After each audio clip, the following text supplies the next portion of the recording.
The courtroom fell into complete silence. No one moved. No one spoke. It was as if time itself had stopped. Judge Harold Stone, a man known for his sharp tongue and merciless attitude, sat frozen on his bench, his gavel hanging in midair.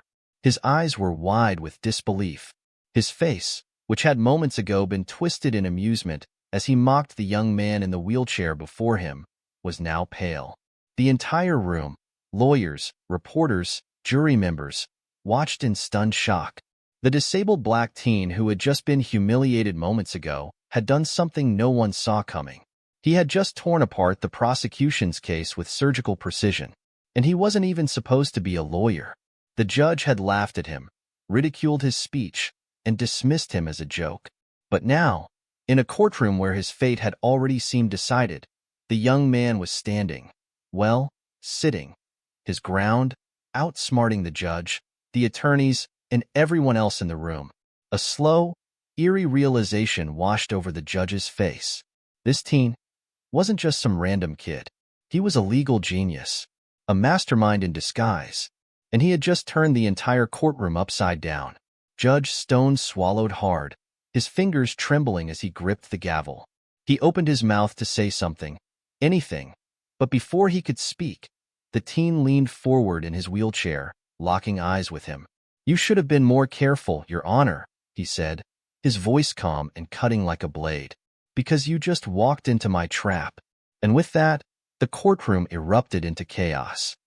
3 weeks earlier, rain poured down in thick sheets as Jamal Carter wheeled himself through the courthouse doors. He was used to the stares, the whispers, the assumptions. People saw the wheelchair and immediately wrote him off. They thought he was weak, helpless, a nobody. He was used to it. But today was different. Today, he was here as a defendant, accused of a crime he didn't commit. Jamal had spent his whole life proving people wrong, but nothing compared to what he was about to face. A courtroom filled with powerful lawyers who had already decided his guilt before even hearing his side of the story. A judge notorious for his bias against people like him. And worst of all, the entire city watching, waiting to see him fail. He took a deep breath as he rolled into the courtroom. The prosecution's lawyer, a man named Richard Powell, smirked as he watched Jamal struggle to position himself at the defense table. "You sure you don't need someone to speak for you, kid?" Powell asked with a chuckle. "I mean, let's be honest, this isn't exactly your expertise." Jamal ignored him. He knew how this game worked.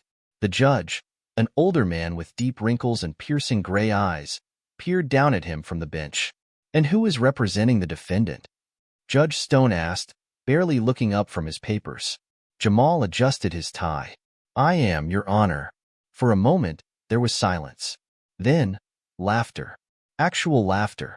The judge, the lawyers, even a few of the jury members chuckled. "That's funny, kid," Judge Stone said, shaking his head. "But seriously, who's your attorney?" Jamal didn't blink. "I just told you," he said. "I am." The judge scoffed, flipping through the documents in front of him. "You're telling me you're going to represent yourself?" "That's exactly what I'm telling you." The judge smirked. "Well, that's certainly ambitious." Powell leaned forward. "Your Honor, I think it's obvious this young man is not qualified to defend himself." "I have the legal right to represent myself," Jamal interrupted. The judge raised an eyebrow. "Do you even know what you're doing?"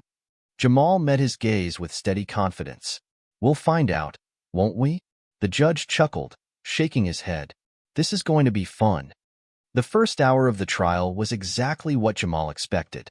The prosecution painted him as a reckless troublemaker, a nobody from the wrong side of town, someone who thought he was smarter than the system but was finally facing the consequences of his actions. The evidence against him was weak, but it didn't matter.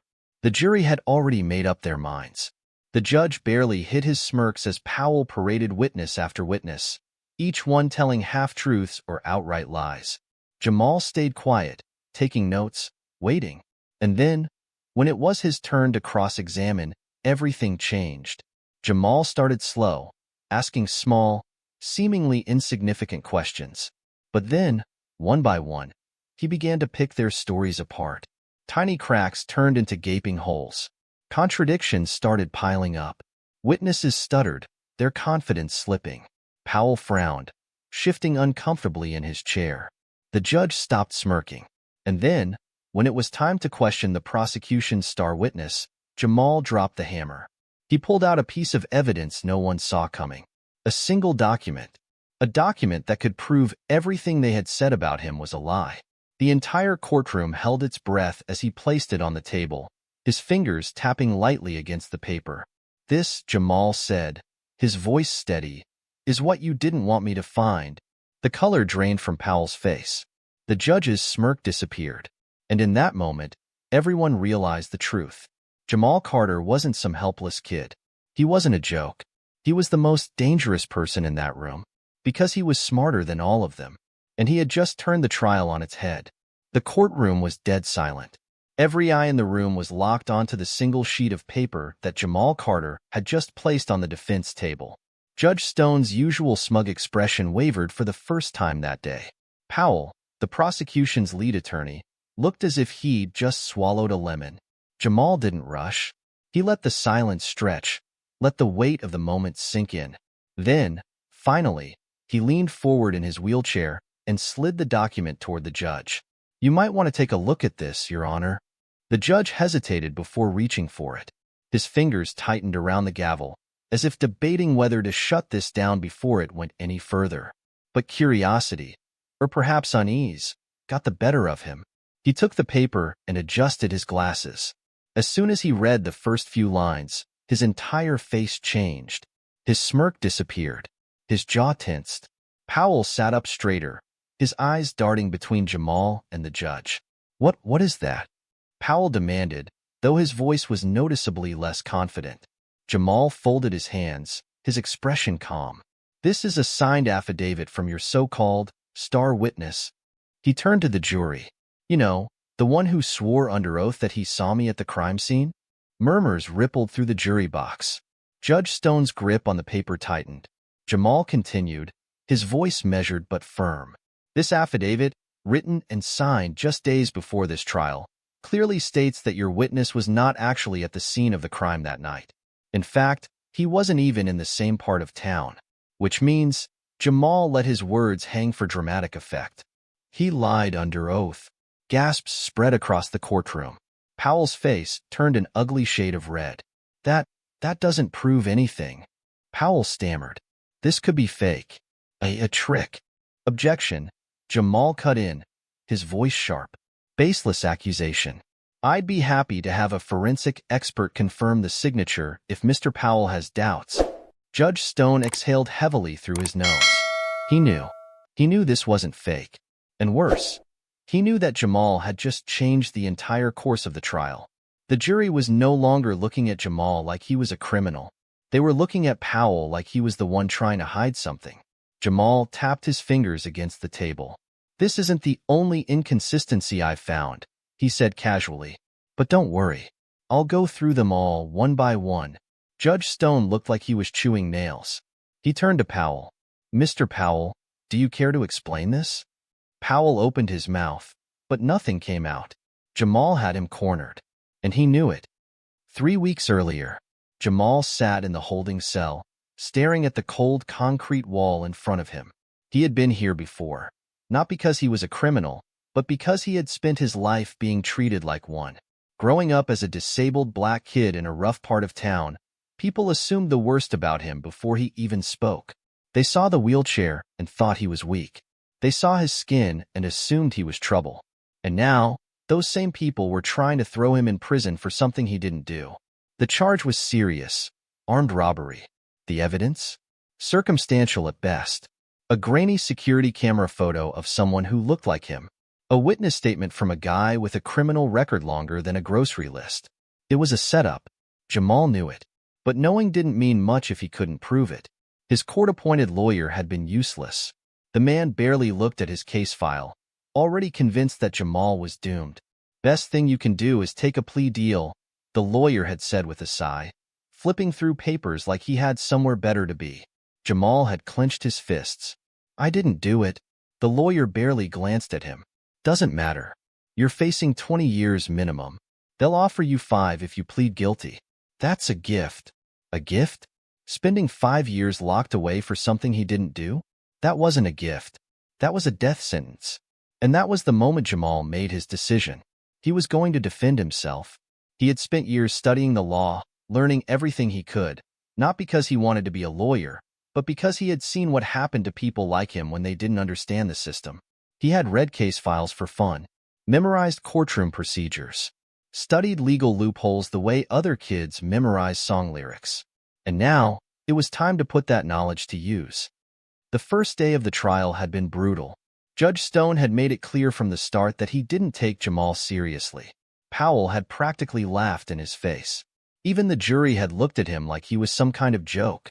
But that was fine. Jamal liked when people underestimated him, because it made it even sweeter when he proved them wrong. He had spent every night leading up to the trial combing through evidence, looking for cracks in the prosecution's case. And now, here he was, 3 days into the trial, and he had just cracked it wide open. Back in the courtroom, Judge Stone rubbed his temple. "This is highly irregular," he muttered. "Mr. Powell, I suggest you explain yourself immediately." Powell looked like he wanted to throw his briefcase across the room. Your Honor, I wasn't aware of this document." "That's interesting," Jamal interrupted, "because I filed a copy of it with the court yesterday. Someone must have overlooked it." Judge Stone's jaw clenched. He hated being made to look like a fool. Jamal knew that, and he used it to his advantage. "I move to have the witness's testimony dismissed," Jamal said smoothly. "Since we now have proof that he perjured himself." Judge Stone looked like he wanted to say no, but he couldn't. The law was the law. Motion granted. The courtroom erupted into whispers. Jamal leaned back slightly in his wheelchair, keeping his face neutral even though his heart was pounding. One down. Now it was time for the next move. But before he could even prepare, Powell slammed his hands on the table. "This is ridiculous." Powell exploded. "Your Honor, this boy is making a mockery of your courtroom. He's pulling cheap tricks, playing lawyer, and you're letting him." Jamal didn't flinch. He just turned to Powell and smiled. "A cheap trick," he echoed. "Or are you just mad that I caught you slipping?" The entire courtroom gasped. Judge Stone's expression darkened. "Mr. Carter, I warn you." "Warn me about what, Your Honor?" Jamal interrupted, his voice suddenly sharp. "About calling out the truth? About exposing the fact that this case was never about justice? About proving that the system already decided I was guilty before I even walked in here?" Judge Stone's nostrils flared. "This is my courtroom, boy. You don't get to stand here and act like—" Jamal didn't let him finish. He leaned forward, his next words cutting through the room like a knife.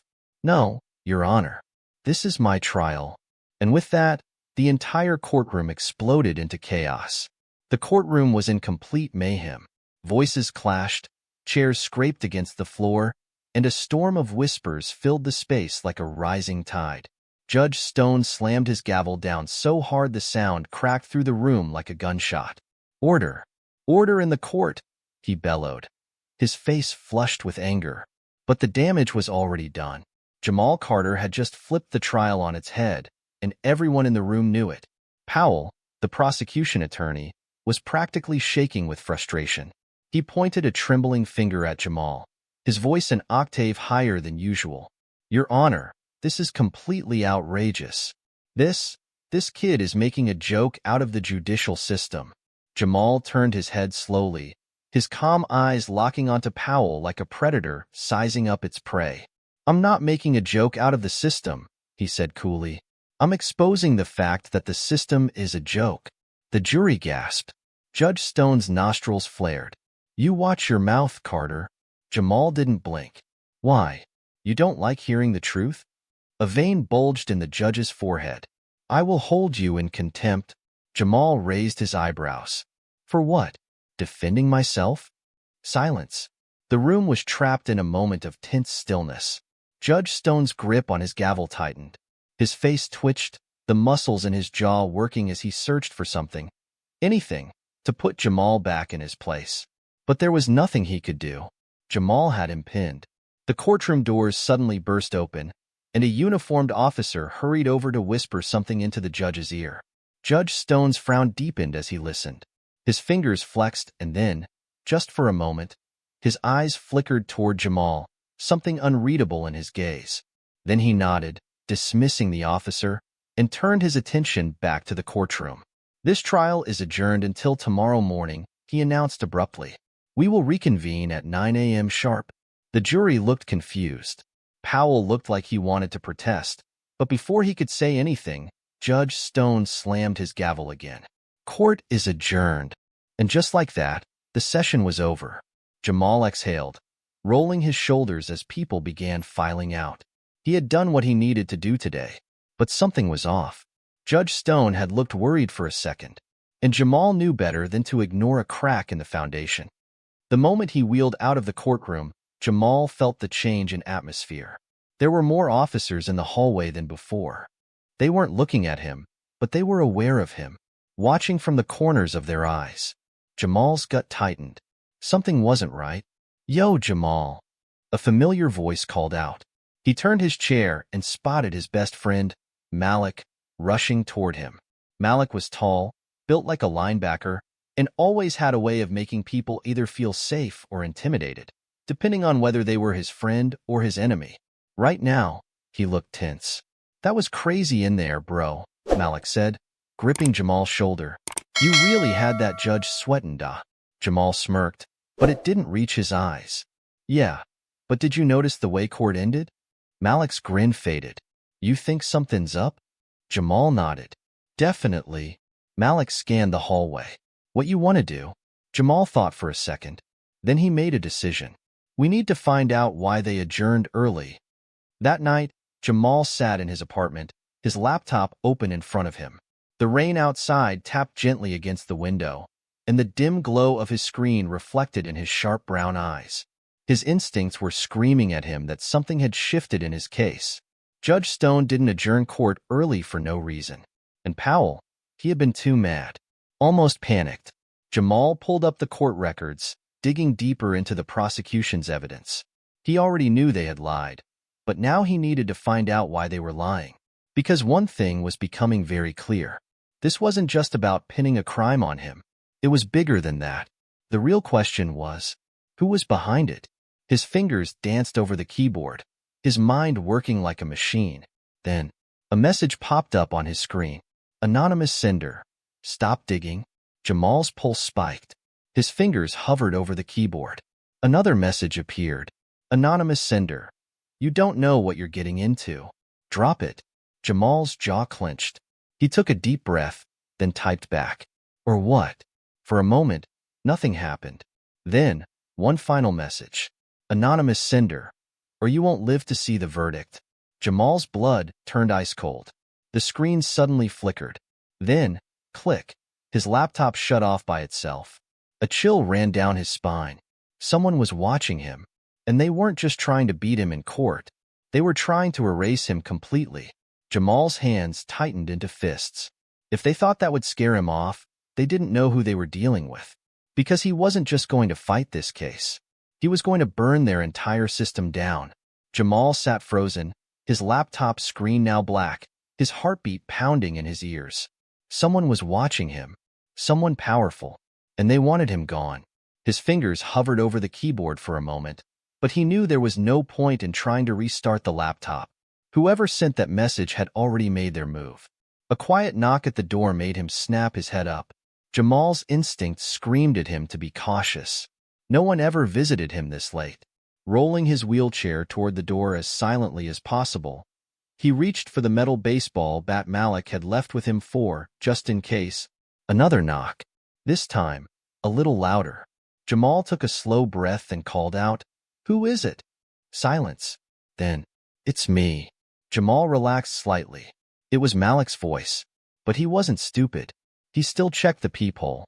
Sure enough, Malik was standing there, his broad frame barely fitting in the view. He looked tense. Jamal unbolted the door and let him in. The moment the door shut behind him, Malik turned to face him. "Bro," he said, his voice low, "we got a problem." Jamal nodded. "Yeah, I know." Malik's eyebrows furrowed. "How you know?" Jamal rolled back toward his desk, pointing at his laptop. "Somebody just hacked my system and sent me a threat." Told me to stop digging or I won't live to see the verdict. Malik's face darkened. Oh, hell no. Jamal ran a hand over his chin, thinking, what's our problem? Malik exhaled sharply, pacing the small apartment. I was asking around about why they shut down court early today. I got a friend who works in the courthouse. You remember Tasha? Jamal nodded. She told me something weird. Said that right after you dropped that affidavit bomb in court, Judge Stone got a phone call from someone high up. Jamal frowned. Who? Malik shook his head. She don't know, but she heard enough to know that whoever it was, they weren't happy. Like, real unhappy. Jamal's fingers tapped against his wheelchair armrest. That explained the sudden adjournment, but it didn't explain why someone was threatening his life. Malik dropped onto the couch, rubbing his hands together. Look, man, you sure about this? 'Cause I ain't gon' lie. I don't like the way this is looking, da. Jamal locked eyes with him. Would you back down? Malik sighed, shaking his head. Nah. Jamal nodded. Then neither am I. Malik leaned back, crossing his arms. So what's the next move? Jamal took a deep breath. We find out who made that call. The next morning, the courtroom was packed. Reporters lined the back row, murmuring excitedly as they waited for the trial to resume. The tension in the air was thick, the energy different from the previous days. Something had shifted. Jamal felt it the moment he rolled into the courtroom. Judge Stone was already sitting at his bench, his face unreadable, but there was something in his eyes, something calculating. Powell was sitting stiffly at the prosecution table, his hands folded neatly, his expression tight. The jury members looked more alert. And on the far left side of the room, Jamal spotted a man in a dark suit and sunglasses, sitting in the spectator section. He wasn't taking notes. He wasn't reacting to anything. He was just watching. Jamal's gut twisted. This trial was no longer just about proving his innocence. It was about survival. Judge Stone cleared his throat. Court is now in session. Jamal straightened in his chair, his mind already working. If someone powerful was pulling strings behind the scenes, that meant Powell wasn't the real enemy. Powell was just a puppet. And the judge? Jamal wasn't sure yet. Judge Stone glanced at him. Mr. Carter, do you have anything you'd like to present before we resume with witness testimonies? Jamal leaned forward slightly, his voice steady. Yes, Your Honor. I'd like to make a request. The judge raised an eyebrow. A request? Jamal nodded. I'd like access to the court's call logs from yesterday. Specifically, the ones made during the trial recess. The request sent a ripple of murmurs through the courtroom. Judge Stone's expression didn't change, but Jamal saw the slight twitch in his jaw. He hadn't expected that. Jamal kept his face neutral. I assume that won't be a problem, he added. The judge's lips pressed into a thin line. And why, exactly, do you need those logs? Jamal tilted his head slightly. I think they might be relevant to my case. Powell shot up from his chair. Objection. This is completely irrelevant. Jamal turned to him, smiling slightly. Why are you so nervous, Mr. Powell? Powell stiffened. I'm not. I just asked for some call logs, Jamal said smoothly. If there's nothing to hide, then what's the problem? More murmurs filled the courtroom. Judge Stone's eyes flickered toward Powell. Jamal caught it. And in that moment, he knew. The judge was in on it too. Stone let out a slow breath.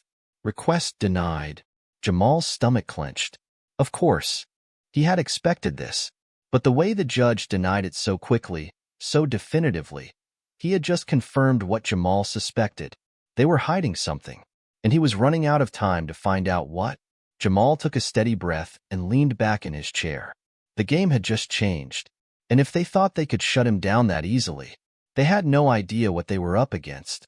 Jamal stared at Judge Stone, his face blank, but inside, his mind was racing. The judge had just denied his request for the court's call logs, which meant one thing. He was protecting someone. Jamal slowly exhaled through his nose.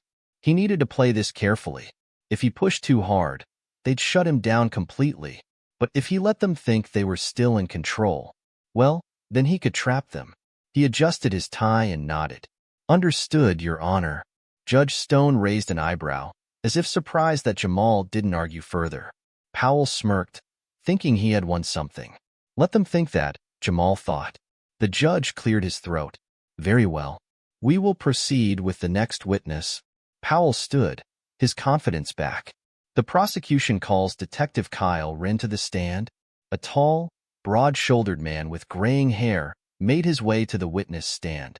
His police uniform was neatly pressed, and his face was the kind that looked permanently annoyed. Jamal had been waiting for this. Detective Wren was the arresting officer in his case, the man who claimed he had irrefutable proof that Jamal was guilty. Jamal watched carefully as Wren was sworn in. The moment Powell started questioning him, it was clear what their strategy was: paint Jamal as a delinquent, a troublemaker. Detective Wren, Powell said smoothly, you were the officer who responded to the crime scene on the night in question, correct? Yes, Wren replied. His voice was steady, professional. And when you arrived, what did you find? The store had been robbed, and the clerk was injured.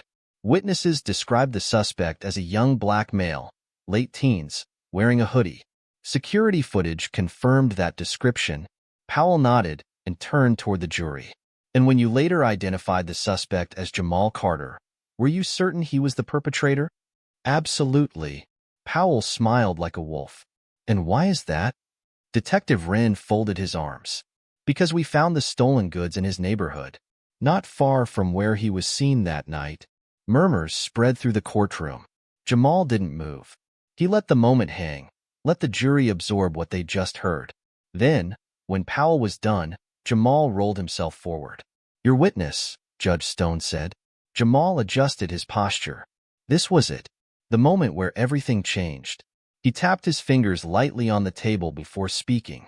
Detective Wren, he began, his voice smooth, calm.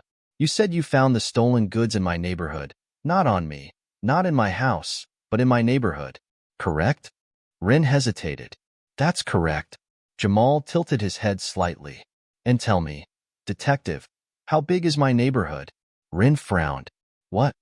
My neighborhood, Jamal repeated, his voice patient. How many people live there? Wren shifted. I don't know.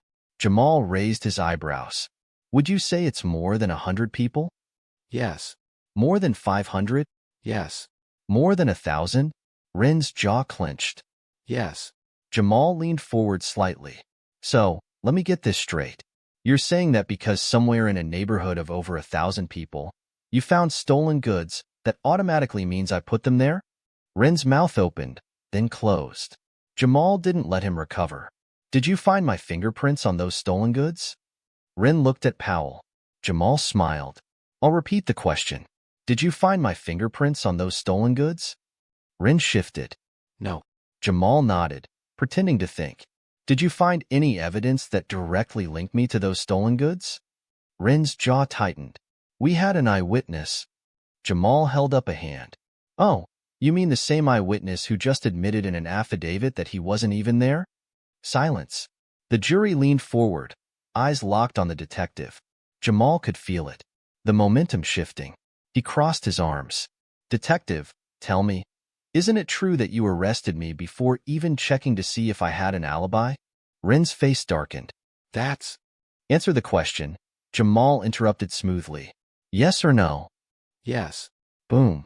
Jamal saw Powell's face go pale. He turned to the jury, his voice calm but sharp. Ladies and gentlemen, this detective just admitted that he arrested me without checking if I was even near the crime scene. He also admitted that they found no fingerprints, no evidence, no real connection, just a hunch. Jamal let the words hang in the air. Then he turned back to Wren. I have one final question. Wren glared at him. Jamal's next words cut through the silence like a blade. Who ordered my arrest? The entire courtroom went still. Wren's expression twitched, just for a second. Jamal caught it. Powell shot up from his seat. Objection. Overruled, Judge Stone said, his voice tight. Powell flinched. Jamal's heart pounded. He locked eyes with Wren. Answer the question. Wren hesitated. Too long. Then, finally, in a low voice, he muttered. The order came from higher up. Jamal's stomach twisted. He had expected that answer. But hearing it out loud, it confirmed what he feared. Powell sat down, looking furious. Judge Stone was gripping his gavel so tightly his knuckles had turned white. Jamal exhaled slowly. This was bigger than he thought. Someone high up had wanted him arrested, and they were willing to manipulate evidence, witnesses, everything, to make sure he went down. Which meant one thing. They were afraid of him. And if they were afraid, that meant they had something to hide. Jamal leaned back in his chair, a slow smile forming on his lips. They had just made their biggest mistake. They let him see their weakness. Now, he was going to tear them apart. The courtroom was drowning in whispers. The jury was shifting in their seats, the audience was murmuring, and even the bailiff looked uncertain about what had just happened. Detective Wren, the man who had put the cuffs on Jamal and dragged him into this nightmare, had just admitted that his arrest came from higher up, and he hadn't wanted to say it. Jamal's heart pounded, but he kept his face calm. He had just cracked something open. Now, he had to figure out how deep the rot went. Judge Stone's face was tight, his lips pressed into a thin line. His grip on his gavel was so firm it looked like he might break it. "Detective Wren," he said slowly, his voice unusually strained. "You are excused from the stand." Wren exhaled, standing stiffly as he stepped down. He didn't look at Jamal. He looked ashamed. That was good. That meant Wren knew he had just made a huge mistake. Powell was furious. His hands were clenched into fists, his face red as he slammed his folder shut. Jamal smiled a little. It wasn't the smile of a cocky kid. It was the smile of someone who had just smelled blood in the water. Judge Stone cleared his throat, trying to regain control. "We will take a 15-minute recess," he announced. Jamal's smile widened. That was the second time the judge had shut things down early. That meant he was buying time, and that meant he was scared. 15 minutes later, Jamal wheeled himself back into the courtroom. Something was different. The air felt heavier. And then, he saw him. A man in a crisp gray suit, sitting in the front row of the audience. The same man in sunglasses from before. But now, the sunglasses were off. Jamal studied him. He looked like he belonged in a corporate boardroom, not a courtroom. His suit was too sharp, his posture too confident. He wasn't reacting to anything. He was just watching. Jamal's gut twisted. Whoever this man was, he was important. And that meant Jamal had just gotten someone's attention. Good. Let them watch. Jamal turned his focus back to the trial. Judge Stone adjusted his robe. "The prosecution may proceed." Powell stood, but he wasn't his usual smug self. He looked rattled. "We call Mr. Brandon Tucker to the stand." Jamal froze. Tucker, the store clerk who had supposedly identified him, the so-called victim of the robbery. Jamal had been waiting for this. A man in his late 40s, wearing a cheap button-down shirt and khakis, made his way to the stand. His hands were fidgeting. Jamal watched closely. This man was about to lie. He just didn't know Jamal was ready to destroy him. Powell straightened his tie. "Mr. Tucker, can you confirm for the court that you were working the night of the robbery?" "Yes," Tucker said, his voice a little shaky. "I was there." "And you saw the defendant, Jamal Carter, commit the crime?" Tucker nodded quickly. "Yes, absolutely. No doubt about it." Jamal let out a slow breath. "Liar." Powell smiled. No further questions. He turned to Jamal, his smirk returning. "Your witness." Jamal took his time, adjusting his chair slightly before speaking. "Mr. Tucker," he said smoothly, "you're absolutely sure you saw me that night?" Tucker nodded again. "Yes. I saw you clear as day." Jamal tilted his head. "What color hoodie was I wearing?" Tucker blinked. "A black?" Jamal nodded. "And how tall am I?" Tucker hesitated. "I don't know, man. You were sitting down when they arrested you." Jamal smiled. "But you just said you saw me clear as day. Shouldn't you have noticed my height?" Tucker's fingers twitched. I don't know." Jamal leaned forward slightly. "Were you wearing your glasses that night?" Tucker's face twisted in confusion. "What?" Jamal nodded toward the man's shirt pocket, where a pair of thick prescription glasses were tucked away. "You're wearing glasses now," Jamal said smoothly. "But were you wearing them that night?" Tucker's mouth opened, but no words came out. Jamal pressed harder. "Do you need those glasses to see clearly?" Tucker swallowed. "Why, yeah, I do." Jamal's voice sharpened. So how could you see me clear as day if you weren't wearing them? The courtroom exploded. The jury started whispering. Reporters scribbled notes, and Powell's face drained of color. Tucker looked trapped. Jamal didn't let up. "One more thing, Mr. Tucker," he said, his voice cutting through the noise. "Can you tell the court what time you say you saw me?" Tucker licked his lips. "It was around 11:30 p.m. Jamal nodded. "Thank you. Now, do you recognize this?" He pulled a small, folded piece of paper from his pocket and held it up. It was a receipt. Jamal unfolded it slowly, then turned it to the jury. "This," he said, "is a time-stamped receipt proving that at exactly 11:30 p.m., I was at a gas station 5 miles away from the crime scene." Silence. Then chaos. Powell shot out of his chair. "Objection. He can't just." "Overruled," Judge Stone snapped. But his voice wasn't as powerful as before, because he knew they had just lost their key witness. Jamal turned back to Tucker, his voice calm. "So tell me, Mr. Tucker." He let the words sink in. "If I was 5 miles away, who exactly did you see that night?" Tucker was shaking now. I don't. Did someone tell you to say you saw me?" Tucker's face paled. Jamal's voice was sharper now. "Who told you to say my name?" Tucker's mouth opened and closed like a fish gasping for air. His eyes flickered, just for a second, to Powell, and that was all Jamal needed. The jury caught it too. Jamal sat back, letting the moment settle. Then, he turned toward the man in the gray suit, still sitting quietly in the audience. Their eyes met. Jamal smiled. Because now, he wasn't just winning this case. He was hunting whoever was behind it. And he wasn't going to stop until he took them all down. The courtroom was on fire. People whispered in frantic tones. The jury stole nervous glances at each other. Even Judge Stone, the man who had mocked Jamal at the beginning of this trial, looked shaken. But no one looked more terrified than Brandon Tucker. Jamal had him trapped, and the whole room knew it. Jamal leaned forward slightly, his voice cutting through the thick tension. "Mr. Tucker," he said smoothly, "I'll ask you one last time." Tucker swallowed hard, his hands gripping the edges of the witness stand. Jamal tilted his head. "Who told you to say my name?" Tucker's eyes darted across the courtroom, as if searching for help, but there was none. He knew he was about to drown, and there was no lifeboat. Finally, his lips parted. His voice came out hoarse. "I." Bang. The courtroom doors slammed open. 2 uniformed officers stormed in, their hands resting on their weapons. The entire room fell into chaos. Judge Stone's eyes snapped toward the commotion. "What is the meaning of this?" One of the officers, a tall man with a hard expression, stepped forward. "Your Honor," he said briskly, "we have an urgent matter." Jamal's stomach twisted. Something wasn't right. Powell looked like he had been expecting this interruption.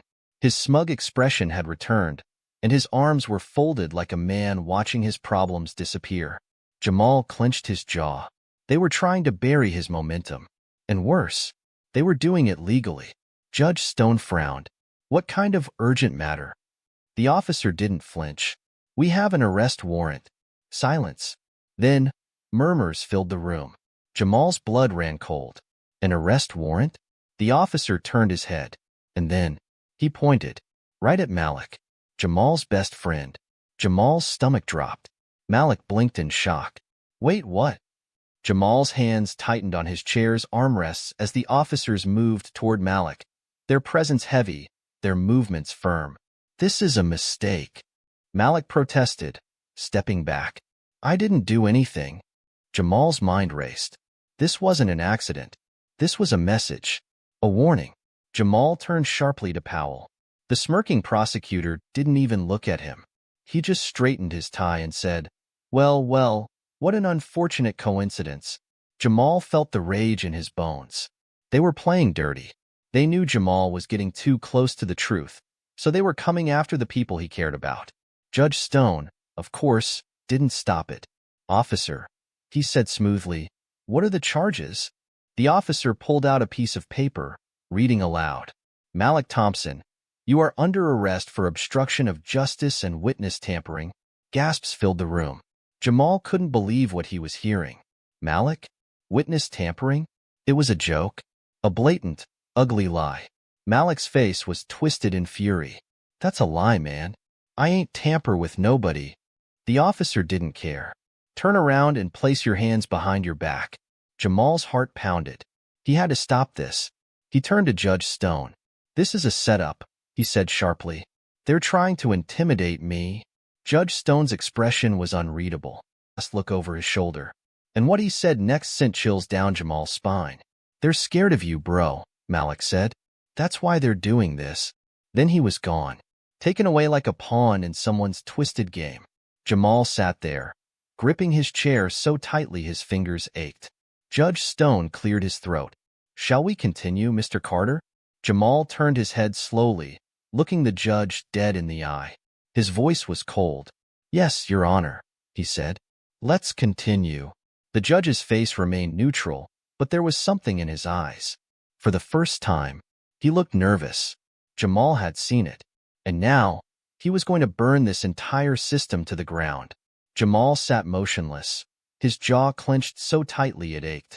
They had taken Malik, right in front of him, right in front of everyone, and no one had done a damn thing about it. The courtroom still buzzed with murmurs, but Jamal wasn't listening. His mind was running like a high-speed train, analyzing every angle, every possibility. This wasn't just a scare tactic. This was a warning. The people behind his arrest, the real ones, the ones pulling the strings, they were getting desperate, and desperate people made mistakes. Judge Stone cleared his throat, pretending like nothing had just happened. Let's resume the proceedings. Jamal slowly turned his head toward the judge, locking eyes with him. And in that moment, he made a promise to himself. You're going down, old man. Judge Stone looked away first. Coward. Powell, meanwhile, had regained his smugness. He sat with his arms folded, legs crossed, looking as if he had already won. Jamal forced himself to push the anger down. Emotions wouldn't win this fight. Strategy would. He took a slow, steady breath and turned back to the witness stand. Brandon Tucker was still there, still sweating, still looking like he wanted to disappear into the floor. Good. Mr. Tucker, Jamal said smoothly, as if they hadn't just witnessed a blatant act of corruption. We were discussing your testimony before we were rudely interrupted. Powell shot him a glare. Jamal ignored him. Tucker swallowed hard. Why, yeah. Jamal leaned back slightly. Now, let's go over this one more time, because I want to be very clear. He pulled out the receipt again, holding it up for everyone to see. This receipt, he said, proves I was 5 miles away at the exact time of the robbery. Tucker's eyes darted toward Powell, but Powell didn't move. He was leaving Tucker to sink on his own. Jamal smiled. Now, Mr. Tucker, he continued, his voice soft but sharp, since I couldn't have been at the crime scene, that means you either lied, or you were told to say my name. Tucker's leg bounced under the stand. Jamal let the silence stretch. He could feel the weight of the jury's eyes, the pressure closing in on Tucker like a noose. Then, I don't know what you're talking about, Tucker stammered. Jamal nodded slowly, pretending to believe him. All right, he said. Then let's try this another way. He turned toward Judge Stone. Your Honor, I request permission to submit a call log report from Mr. Tucker's phone. The entire courtroom froze. Powell bolted upright. Objection. Judge Stone hesitated. On what grounds? Powell clenched his jaw. That's an unlawful invasion of privacy. Jamal raised an eyebrow. It's only unlawful if I stole the information, Mr. Powell. He smirked. But Mr. Tucker here voluntarily provided his phone records to an independent investigator. So it's perfectly legal. More gasps. Powell's face turned red. Judge Stone rubbed his temple. He looked like a man walking a tightrope over fire. Overruled, he muttered. Jamal slid the report onto the evidence table. Then, he turned back to Tucker. I'm gonna make this real simple for you, he said. The night before you testified against me, you got a call. A very interesting call. Tucker's breathing quickened. Jamal smiled, slow and deliberate. Guess who it was from? Tucker's mouth was dry. He shook his head. I don't. Jamal held up the log. It was from the district attorney's office. The courtroom erupted. Powell froze. Judge Stone's face went pale. Jamal pressed on. his voice cutting through the chaos like a blade.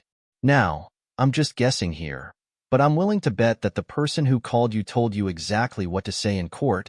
Tucker wiped sweat from his forehead. I. Jamal leaned forward. "You're already drowning, Mr. Tucker," he said softly. "You can't save yourself, but you can make a choice." Tucker looked at the jury, then at Powell, then back at Jamal. Jamal could see it. The exact moment the man realized he was done, he exhaled shakily. "I was told what to say." Silence. Pure, deafening silence. Jamal folded his hands. "By who?" Tucker's lips trembled. Then, slowly, he turned his head toward Powell. The courtroom exploded. Reporters were scrambling. Jurors were whispering in shock, and Powell looked like he was about to collapse. Jamal stayed still, absorbing the moment. He had just done something huge. He had just exposed the prosecution. Judge Stone slammed his gavel, his voice shaking. "Order! Order in the court!" It took nearly a full minute for the room to calm down. Then, the judge turned to Powell, his expression unreadable. "Mr. Powell." Powell was still frozen, as if reality hadn't hit him yet. Judge Stone's voice hardened. "Do you have anything to say?" Powell's mouth opened. No words came out. Jamal just sat back, letting it all sink in. He had just turned their entire case upside down. And the people behind this frame job? They were panicking. Jamal's gaze flickered to the man in the gray suit. For the first time, the man's expression changed. He looked concerned. "Good." Jamal smirked. This wasn't just about proving his innocence anymore. This was about exposing every single person who had tried to bury him. And he was just getting started. Powell's hands were trembling.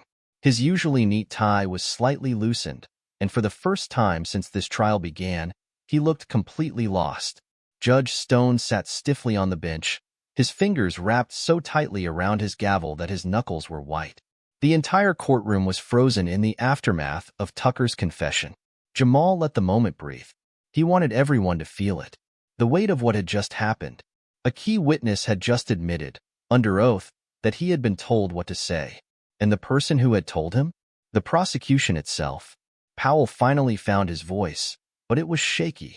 "Why, Your Honor, this is ridiculous. This is nothing but—" Jamal held up a hand.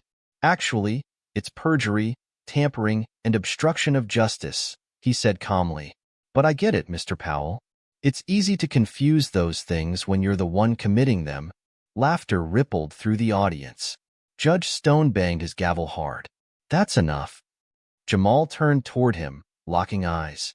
"And yet, I notice you didn't strike Tucker's confession from the record," he said, his voice casual but piercing. Judge Stone flinched. For the first time, Jamal felt a slow, steady burn in his chest. He was getting closer. The web of corruption was unraveling, and now everyone in this courtroom knew it. Judge Stone exhaled through his nose. "Mr. Powell," he said, his voice unusually tight, "do you have any response to these concerning allegations?" Powell's lips pressed together. He was cornered. If he admitted to this, his entire case, and possibly his career, was over. But if he denied it, Jamal would bury him with more evidence. Powell swallowed hard.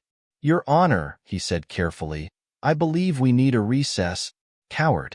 Jamal smirked, shaking his head. "No," he said, his voice calm but firm. "We don't." Judge Stone's head snapped toward him. "Excuse me?" Jamal folded his hands. "I think we've had enough recesses in this trial," he said smoothly. "Every time the prosecution is backed into a corner, we take a break. Every time I start pulling at the strings of this case, we pause. But I'm done playing by their rules." He gestured toward Powell. "He has nothing to say because there is nothing to say. They lied. They cheated. And now they're scrambling to cover their tracks." Powell looked like he wanted to disappear. The jury was staring at him now, not with trust, but with doubt. And doubt? Doubt was everything. Judge Stone rubbed his temple, clearly furious. He turned to Tucker, who was still slumped in the witness stand, looking as if he regretted ever showing up today. "Mr. Tucker," Stone said sharply, "you are dismissed." Tucker practically ran from the stand, disappearing into the crowd. Jamal sat back, rolling his shoulders. He had expected them to try something. What he hadn't expected was for them to fall apart this quickly. Something was wrong. Someone powerful had wanted him buried. And Powell? Powell was just the face of it. Which meant Jamal's eyes flickered toward the man in the gray suit. The man who had been watching him since the trial began. The man who never reacted to anything. Until now, Jamal noticed it. The slight shift in posture, the way his jaw tightened. This wasn't just any spectator. This was the real problem. Jamal turned back toward Judge Stone. "Your Honor," he said smoothly, "I'd like to motion for an immediate dismissal of all charges against me." Gasps spread through the courtroom. Judge Stone stiffened. Powell gasped. "Absolutely not," he snapped, his voice breaking slightly. "That's not how." Jamal smiled. "It is how it works," he said, his voice sharp as a blade. "Your case is built on a witness who just admitted he lied. You have no fingerprints, no evidence, no timeline. The only thing you do have is a prosecutor who just got exposed for witness tampering." He let that sink in. Then, he delivered the final blow. "If you continue this trial," Jamal said slowly, "it will no longer be me on trial." His eyes burned into Judge Stone's. "It'll be you." The room went silent. Judge Stone's hands clenched into fists. His entire body looked rigid, his face unreadable. Then, the man in the gray suit stood up and left the courtroom. Jamal tracked him with his eyes, his stomach twisting. That was it. That was the real power. And the moment that man walked out, Jamal knew. Judge Stone was about to fold. The judge let out a slow breath. Then, finally, he looked at Powell. And for the first time in this entire trial, there was no respect in his eyes. "Motion granted," Judge Stone said, his voice almost robotic. The courtroom erupted. The charges were dropped. Jamal had won, but he didn't celebrate. Not yet. Because whoever that man in the gray suit was, he wasn't done with Jamal. And Jamal? Jamal wasn't done with him either. Jamal sat still as the courtroom erupted around him. People were cheering. Reporters were scrambling for their phones. The jury looked stunned, their faces a mixture of shock and relief. But Jamal? Jamal wasn't smiling. He had just won the biggest trial of his life. And yet, he knew this wasn't over. Not even close. His eyes flickered toward the courtroom doors, the same doors where the man in the gray suit had disappeared. Who was he? Why had he left the second Judge Stone dismiss the case? And more importantly, why did it feel like that man was the one who actually pulled the strings in this entire courtroom? Jamal exhaled through his nose. Something wasn't right.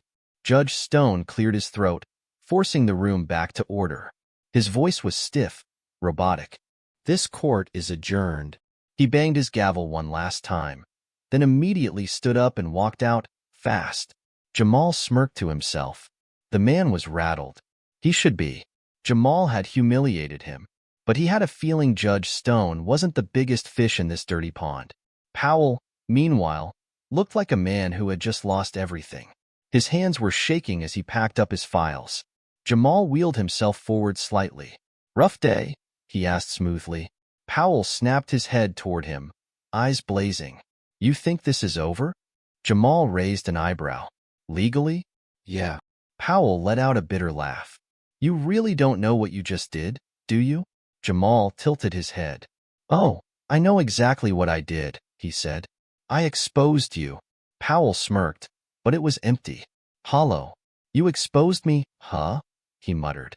"Kid, I was just the face of this operation. A pawn. Do you think I made the decision to frame you?" Jamal's stomach clenched. He had suspected it, but hearing it confirmed, that was different. Powell slung his briefcase over his shoulder. His voice dropped lower. "You should be careful, Carter." Jamal narrowed his eyes. "Or what?" Powell didn't answer. He just gave him a look. Then, without another word, he turned and walked away. Jamal's fists clenched. So it wasn't just about this case. This went deeper.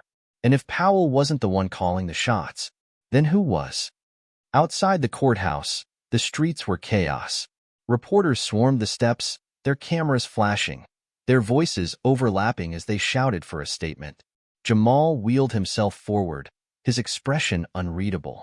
He could hear their words like static in the air. Jamal, how does it feel to prove the system wrong?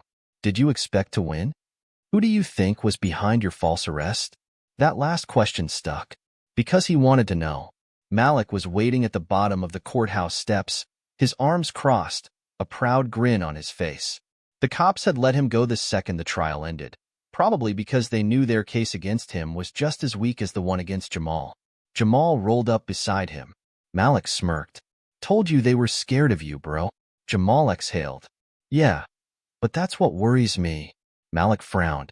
What you mean? Jamal's fingers drummed against his armrest. They gave up too easy, he muttered. Powell and Judge Stone? They were desperate, but somebody else was pulling the strings. Malik nodded, his face growing serious. That dude in the gray suit? Jamal's jaw clenched. Yeah. Malik looked around. You see him anywhere?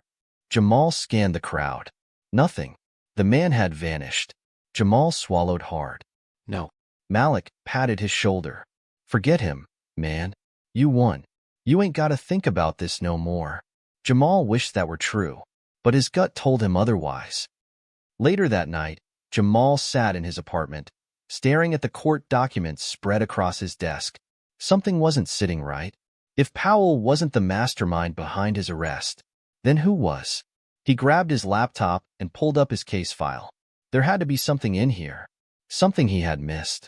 He scrolled through the documents, his eyes scanning every detail. Then, his screen flickered.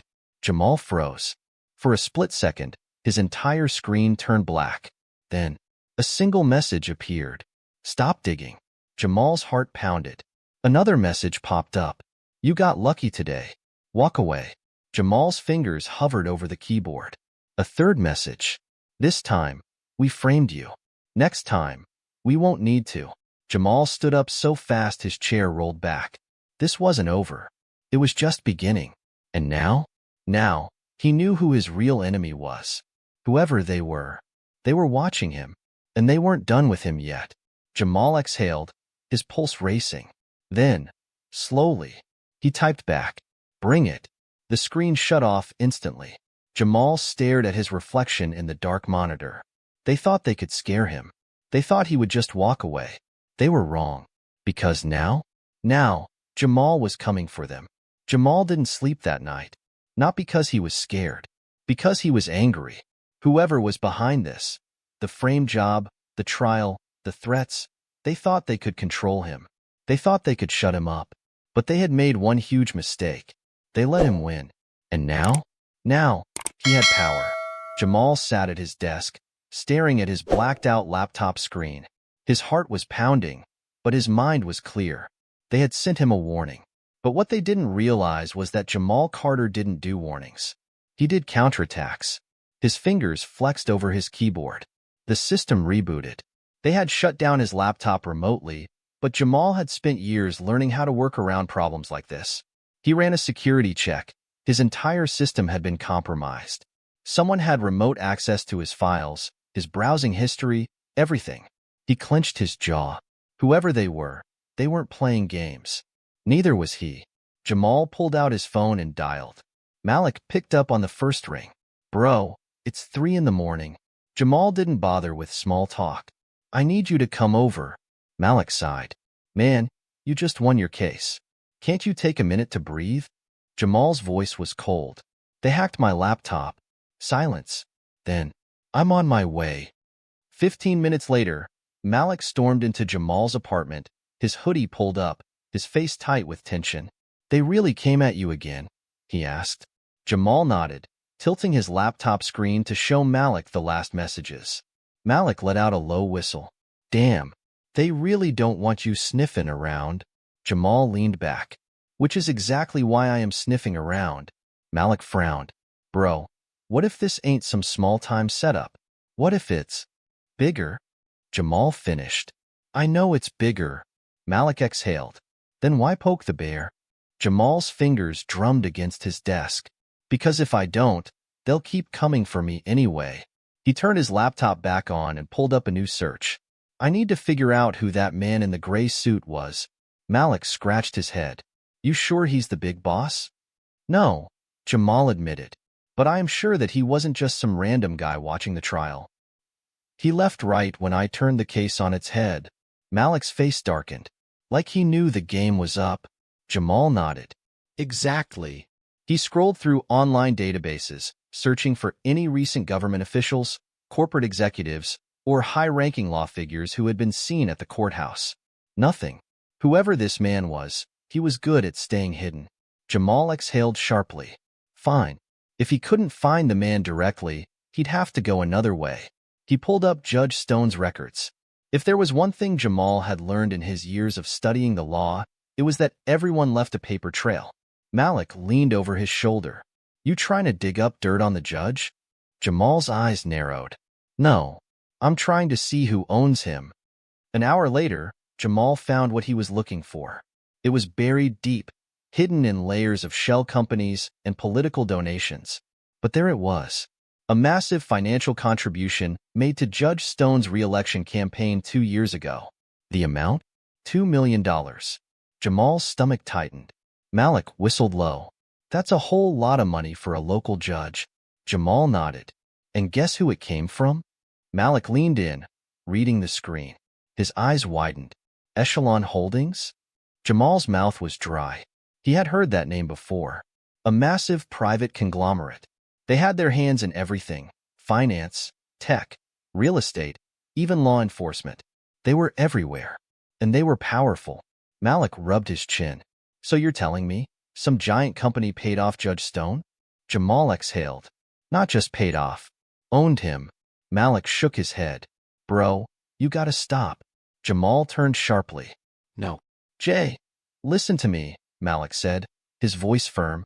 This ain't no regular corrupt cop or prosecutor. This is big.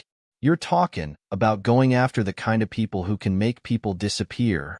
Jamal's stomach twisted, but he didn't back down. I don't care, he said.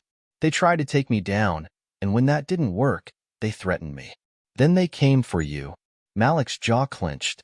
Jamal's voice was quiet but sharp. I can't let that slide, Malik sighed, rubbing his face. I swear, you got a death wish. Jamal shook his head. No, I got unfinished business. He turned back to his screen, his eyes locked on the name. Echelon Holdings. They had tried to bury him. Now, he was going to burn them to the ground. But before he could take another step, his phone buzzed. A text. Unknown number. You don't want to do this. Jamal's grip on his phone tightened. Another text. Unknown number. Walk away, Jamal. Last chance. Jamal's blood ran cold. He didn't respond. Instead, he turned to Malik. His best friend was already reading the messages over his shoulder. Malik exhaled. They're watching you, bro. Jamal's voice was steady. I know. Malik looked at him carefully. What you gonna do? Jamal locked eyes with him. He already knew the answer. I'm gonna find out who's sending these messages. Malik shook his head. And when you do? Jamal smirked. Then I'm gonna send them one back. Jamal sat in the dim glow of his laptop screen, his fingers tapping rhythmically against the desk. His phone lay beside him, the last text still glowing on the screen. Unknown number. You don't want to do this. He had seen threats before. He had been underestimated before. But this was something else. They were watching him, and they weren't hiding it anymore. Jamal glanced at Malik, who was sitting on the couch, rubbing his face like he was trying to wake up from a bad dream. Bro, Malik muttered, this is straight up. Jamal smirked. Then why are you still here? Malik let out a frustrated sigh. 'Cause somebody gotta be around to stop you from getting yourself killed. Jamal turned back to his screen. Then help me track this number. Malik stared at him for a second, then let out a low groan. Man, I swear, I'm gonna regret this. Jamal's fingers flew across the keyboard. He wasn't a hacker, but he knew his way around tracing digital footprints. He ran the number through multiple reverse lookup databases. Most of them gave him nothing, but one of them gave him an address. Jamal sat up straight. Got it. Malik leaned over his shoulder. Where? Jamal's stomach tightened. Echelon Holdings. Malik's eyes widened. Oh, hell no. Jamal didn't blink. It's them. Malik shot up from the couch, pacing. Jay, I'm telling you, you're playing with fire. These ain't some street thugs. These are people who own politicians, cops, judges. You think they're just gonna let you expose them? Jamal's jaw clenched. I don't care. Malik stopped pacing and turned to him, his voice serious. Bro, they framed you for a crime you ain't commit. You barely beat them. And now? You pokin' the beast again. Jamal exhaled. Then he looked up at Malik, his eyes burning with something dangerous. They didn't just frame me, he said quietly. They framed who knows how many people before me. And if I don't do something about it, they're gonna do it again. Malik's face softened. He knew Jamal wasn't just in this for himself. He never was. All right, Malik muttered. So what's the plan? Jamal turned back to his screen. We go after them now. Malik groaned again. Knew you were gonna say that. The next day, Jamal and Malik sat in an old, beat-up car parked outside a massive glass building in the heart of the city. Echelon Holdings. From the outside, it looked like a regular corporate headquarters. But Jamal knew better. He had spent all night digging. Echelon wasn't just a business. It was a machine. It funded campaigns. It owned judges. It had deep connections in law enforcement. And most importantly, it had several cases where people, just like Jamal, had been mysteriously convicted with little to no evidence. It was a system, a factory for framing innocent people. Jamal clenched his fists. He had only been a small piece of their game. And now, he was about to flip the whole damn board. Malik peeked through the window. So, what exactly are we doing here? Jamal smirked. Getting inside. Malik nearly choked. Inside? What? You got a death wish? Jamal nodded toward the delivery entrance. No, I got a plan. Malik followed his gaze. A truck was pulling up, carrying boxes marked confidential documents. Malik blinked. Nah, bro, nope. Jamal grinned. Come on, he said, opening the car door. Let's crash a party. 10 minutes later, Jamal and Malik were inside the building, hidden behind stacks of crates. The security was tight, but not too tight. People here weren't expecting someone to just walk in. Jamal moved fast, wheeling down the corridor while Malik kept watch. They reached an elevator marked restricted access. Malik muttered, "This is the part where we get shot." Jamal ignored him, pulling out a stolen ID badge he had swiped from a distracted worker in the loading bay. He swiped it. The elevator dinged open. Malik blinked. Yo, what don't you know how to do? Jamal smirked. Stay out of trouble. They stepped inside. The doors closed. Jamal hit the sublevel 3 button. That was where the real secrets were. The ones nobody was supposed to see. The elevator moved down, smooth and silent. Malik tapped his foot nervously. Bro, if they catch us down here, we ain't gonna get a fair trial. Jamal didn't look up. Then we don't get caught. The elevator stopped. The doors slid open, and what they saw made both of them freeze.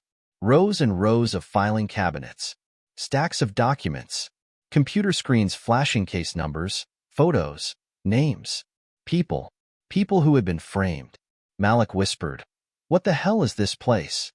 Jamal's throat was dry. It was a vault of corruption. Jamal rolled himself forward, scanning the papers, and then he saw it, a file with his name on it. His blood turned to ice. Slowly, he reached for it, his hands shaking. He opened it, and what he saw inside made his heart stop. It wasn't just about his case. It was about who ordered it. His breath hitched. Malik looked over his shoulder.